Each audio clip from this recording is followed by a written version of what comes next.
I guess it's time for me to ruin my childhood again, huh? So my lyrics been a long time waiting for you, and then you push me away. Painkillers for breakfast, I ain't feeling the day. I'm fucking geeked up, but I tell her I'm okay. What's good, everybody? Welcome back to my channel. It's your girl KD, and I'm back with another video. First and foremost, I want to say thank you to all my brand new subscribers, all of you that are joining the gang. How you doing? Welcome to the channel. It's your girl KD, in case you didn't know, but obviously you knew that because I said that at the beginning, so we're gonna forget that part. But yeah, I want to say thank you for all the love y'all been showing on my last couple of videos. It's just strange to see my views going up a little bit, you know. I don't know how to feel about it. It's strange, but I'm glad you guys are finding my channel for whatever reason you're finding my channel, whether it's from Ashley Says So or you found me from somebody else's channel. I want you to know I appreciate you guys for stepping up and joining. Now that you're here, it's time for me to ruin your childhood. In case you didn't know, I already did a video like this that is going to be linked somewhere in the corner. Make sure you guys check that video out after watching this. I think it's called like 10 Subtle Messages from Kid Shows. It basically had a lot of adult jokes in it, so make sure you guys go over there and check that out. But in this particular video, we are going to be ruining our childhood together, because I'm not doing this by myself.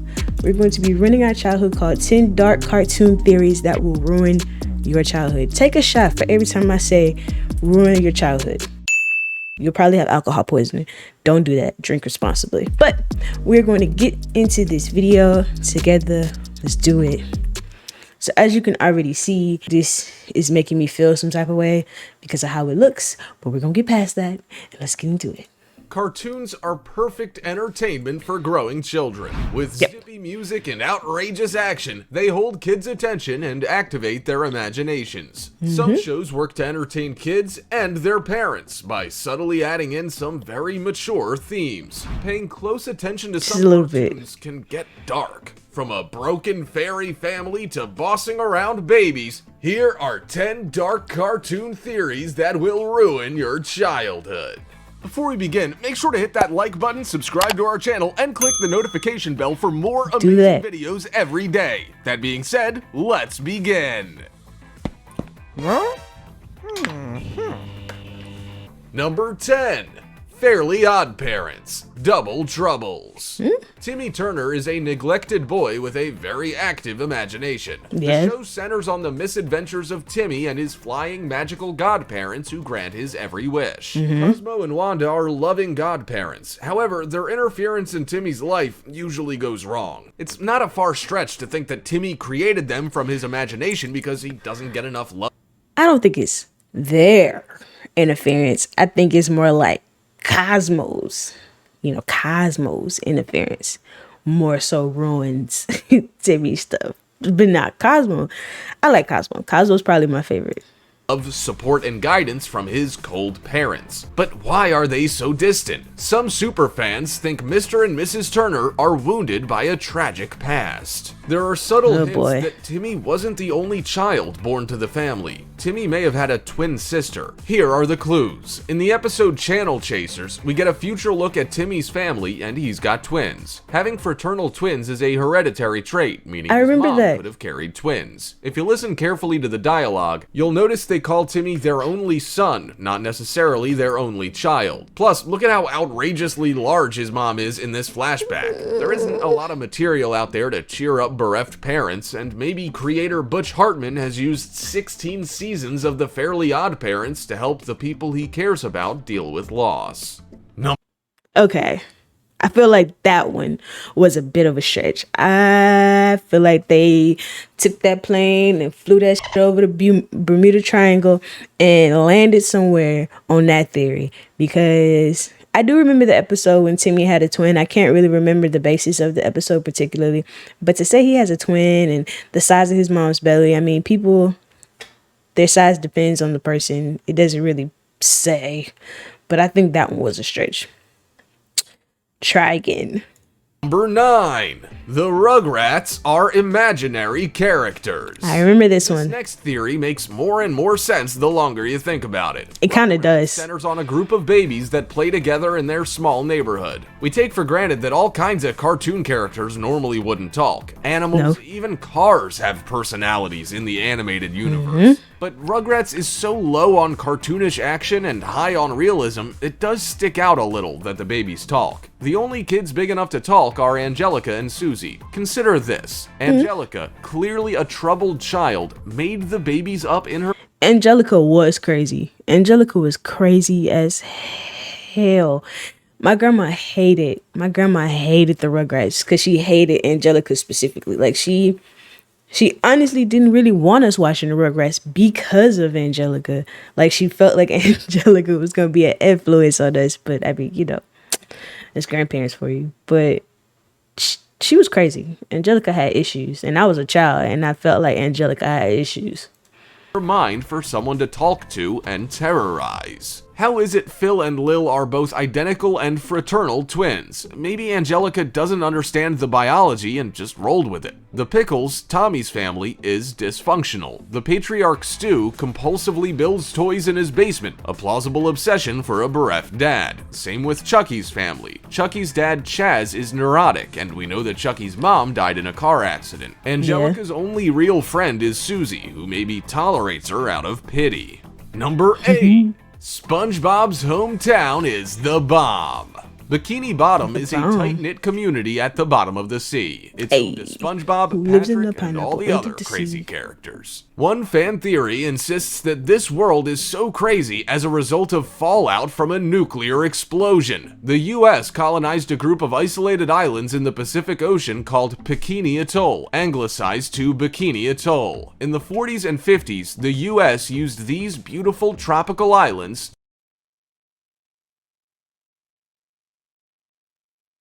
Anybody else just like getting that feeling other than the Rugrats one? I've heard a more vicious tale of the Rugrats one before. But anybody else just getting this feeling like they are just really reaching for these theories? Like, I don't know. They just sound really crazy to me.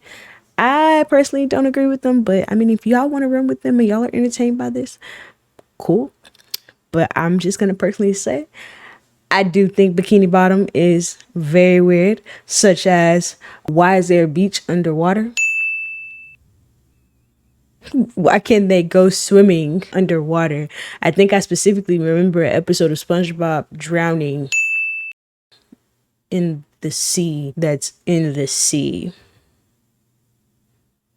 I don't understand that. How is it nothing floating in this sea? You know, I mean, you know, it's just little thoughts like that just be having my brain like, you know what I mean? Like, boop. I digress. To test bombs. 67 nuclear weapons were detonated there. The name of their town is one coincidence. In fact, the scandalous skimpy swimwear, the bikini, was named to piggyback off the controversy of the bomb testing. The other commonality supporting this fan theory is the constant explosions and the specific familiar form they take. Explosions on SpongeBob SquarePants look remarkably like the footage of the Bikini Atoll explosion. Sometimes this silly show makes such bleak points about work and life, it seems possible it could be a dark tribute. So did the radiation make all the characters so wacky? Maybe the pineapple symbolizes a fallout bunker. What do you think? Number 7. I guess. Toy Story 3 equals What you trying to World War II. How? Toy Story is a fun, lighthearted story about friends trapped together, owned by something massive compared to their size. The premise is already a little macabre. Before we talk about Toy Story 3, look back at the first two movies. They take place during the space race, and the changing times drive the conflict between Woody and the new guy, Buzz Lightyear. In the third installment, Andy's ready to go off to college, so the toys ponder their fate. Woody rallies the group and gives a speech, which drama buffs can confirm is unusually similar to a scene in The Pianist, an award-winning Holocaust movie. Not a coincidence. After this, Buzz suggests they go hide up in the attic, a common place for old toys, but also... Did y'all see how they just made a connection to Toy Story to the Holocaust? Like, the Holocaust was a very, very tragic event. And they connected a child's cartoon to the Holocaust. What the fuck? Like, I just want to know, like, really, I just want to know the sick, twisted mind who sits down who sits down, and I said this in my previous video. I just want to know the sick twisted mind who sits down and comes up with this stuff. Like, who sits down and really comes up with this stuff? You know what I mean? Like, who says, you know what? I'm gonna fuck up somebody's childhood today. I'm gonna watch these movies and try to figure out a way I can fuck up some minds. Like, who did that? Who hurt you? I'm sorry.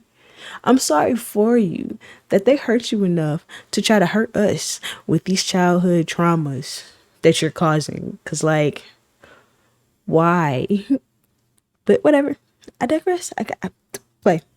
So the famed hiding place Anne Frank and her family spent years in while hiding from persecution. The story follows a clear Holocaust allegory. The world turns its back on the toys and they're packed tightly together and carted off to a daycare. The daycare represents the concentration camps, a place where the toys are sent to die. The toys are neglected, abused, and even incinerated once broken. That's dark enough, but there's a huge visual cue telling us to think deeper about what's going on. There's a world map in all 3 movies, with the map in the 3rd version showing some unfamiliar borders. Knowing how many people work on animated films, especially Pixar films, the inconsistencies can't be an oversight. History buffs who have pondered the changes to maps between the sequels speculate there was a world war between 2 and 3. The similarities are too close to overlook. There are guards, privileged prisoners, all the horrors. The only major difference is the happy ending. In Toy Story 3, the gang is saved by the aliens, reunited with adult Andy, and adopted by a new home. Bonus theory, the ending isn't quite what it seems, and the toys didn't make it out of the incinerator. Maybe perish, have one last spiritual encounter with Andy, and enter toy heaven. Numbers? I think the part that messes with my mind is listening to that made sense. Like, that last part, like listening to that made sense. And I'm disturbed by that. Like, I'm genuinely deeply disturbed by the fact that made sense. Why are we doing this to each other? Why are we doing this? I just don't understand. Okay, let's keep going. 6. Ed, Edd, and Eddy. Friends forever. Ed, Edd, and Eddy, along with the rest of their gang, explored every square inch of Peach Creek. Just some carefree friends playing for a seemingly endless summer, or lost souls thrown together to not quite suffer for eternity. You only have to watch an episode to know that these kids have less than perfect lives at home. But maybe there's deeper symbolism at play with this show. They might be dead in purgatory. Let's think about the evidence. Why are all of the main characters' tongues dark? Maybe it's not from candy dye, but the pallor of death. The show never leaves the cul-de-sac, and the summer vacation never ends, not even at the end of the seasons. Somehow, these kids seem to be from different eras. Ed is reclusive and loves monster movies, a total 50s kid. Now for the second Ed, Double D. He's plagued by endless post-it notes with chores to do from his parents. Not quite a torture, but not exactly paradise since he's never thanked by them. He never removes his hat. Could he have suffered a horrible accident or died after unsuccessful chemotherapy treatment for his cancer? Oh my God. He loves technology. A total 80s kid. Eddie's brother tormented him, we find out at the end of the series. The only time they leave Peach Creek is the only time we meet him. Could this be that they left purgatory to visit hell? No. Number 5. King. Y'all are telling me that basically Ed, Edd, and Eddy is a TV show about a bunch of dead kids just kind of just like living forever in purgatory. I guess that's what he put it, in purgatory for the rest of their lives, and that's why they never get older. That's why summer never ends. Their tongue is purple because they're decomposed. And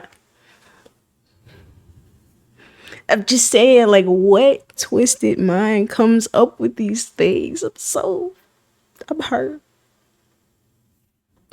Okay, so King of the Hill is not really going to bother me because I didn't really watch the show. I didn't really too much care for it. It was never my cup of tea. But so far, they've ruined a lot of my favorite shows. I just want to put that out there.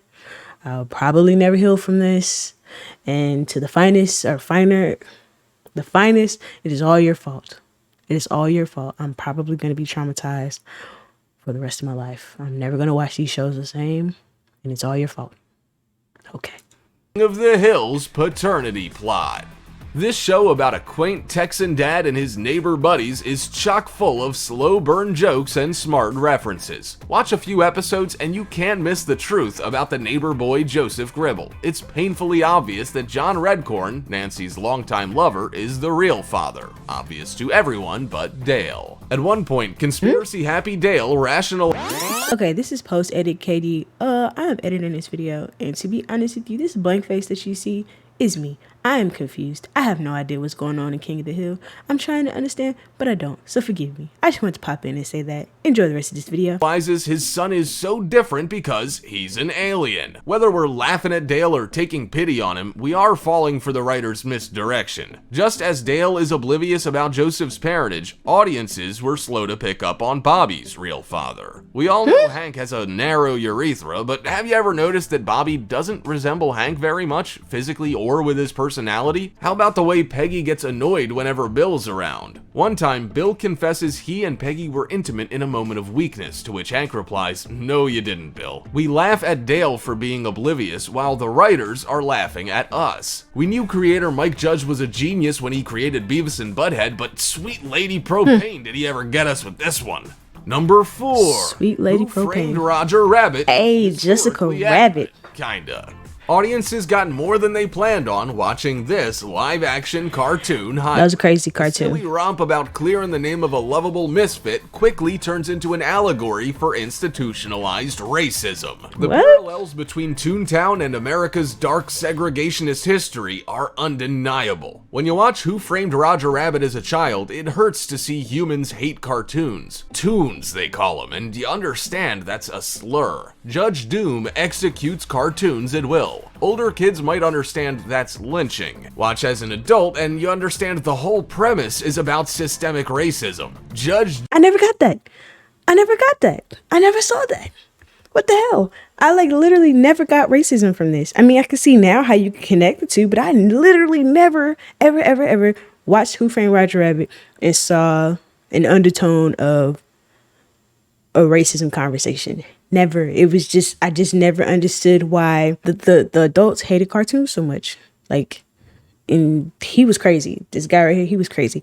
But y'all really be watching these movies and thinking deeply, huh? You just can't watch movies and just to watch movies and enjoy the movie. We gotta always just deeper research into it. I mean, I guess if that's what makes you happy, do that, because I'm not gonna do that. I'm just gonna watch the movie and enjoy the movie. But I mean, if that's what you want to do, then do it.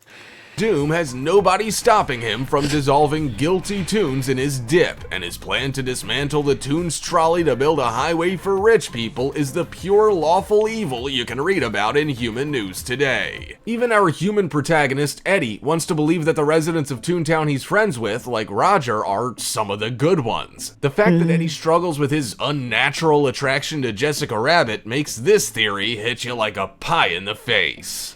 Number 3. Hey Arnold is a show about Helga.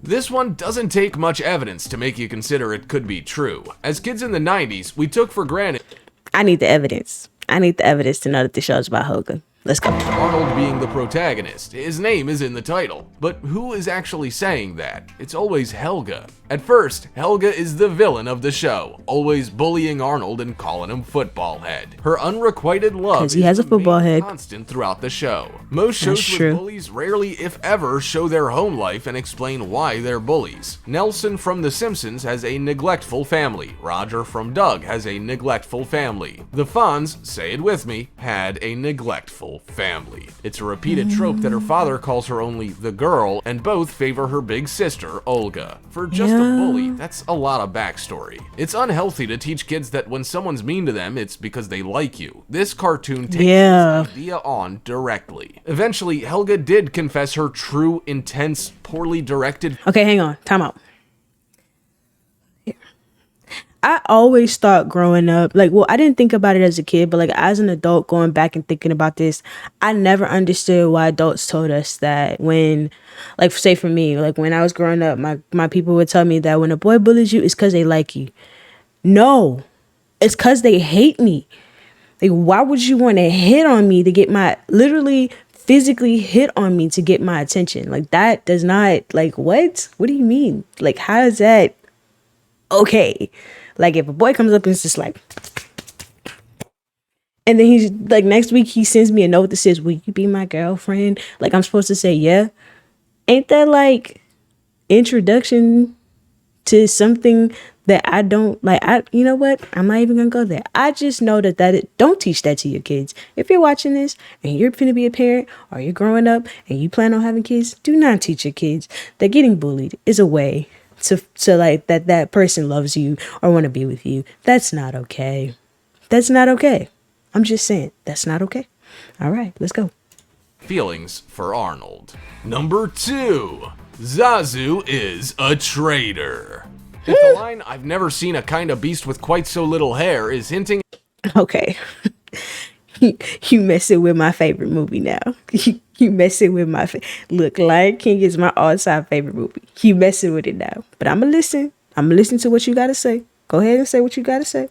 At anything, along with a lot of Zazu's lines in not just the "I just can't wait to be king" number, but the entire film, it's that Zazu really does not like the idea of Simba being king. The most noteworthy line is, "If this is where the monarchy is headed, count me out, I won't hang about." It seems pretty clear that Zazu would willingly rebel against Simba if Simba were declared king. Because of this, some fans think Zazu may have worked with Scar, communicating off screen, and helped him pull off his plan to dispose of Mufasa and drive Simba out. Adding to the theory is that when Nala and Simba enter the elephant graveyard, Zazu comes to find them, but Scar was the only other one who knew where they would be.